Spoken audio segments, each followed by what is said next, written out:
இப்போ டேட்டா டிரான்ஸ்ஃபரை நானே வந்து உங்கள்கிட்ட சொல்கிறோன்னு வைங்களேன், அதை உருவம்னு வச்சுங்கோ.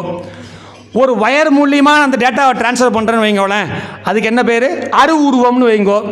வைஃபையில் வர்றதில்ல மேலேருந்து, அதை வந்து அருவம் அப்படின்னு வச்சுக்கலாம். எப்படின்னா என்ன, நான் எடுத்த அர்த்தம் சொல்கிறேன் பாருங்கோ.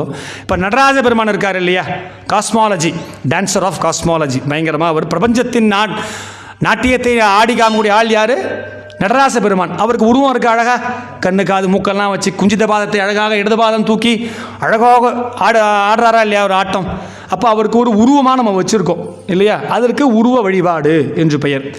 இரண்டாவது அரு உருவம். இப்போ லிங்கம் இருக்கு இல்லையா, லிங்கத்துக்கு ஏதாவது கண்ணு காது மூக்குக்கு எதாவது இருக்கா, கை கால் இருக்கா, ஆனால் அதுக்குன்னு உருவம் இல்லாமல் இருக்கா? அரு உருவம். பார்ப்பதற்கு உருவம் போன்று தெரியும், ஆனால் உருவம் கிடையாது.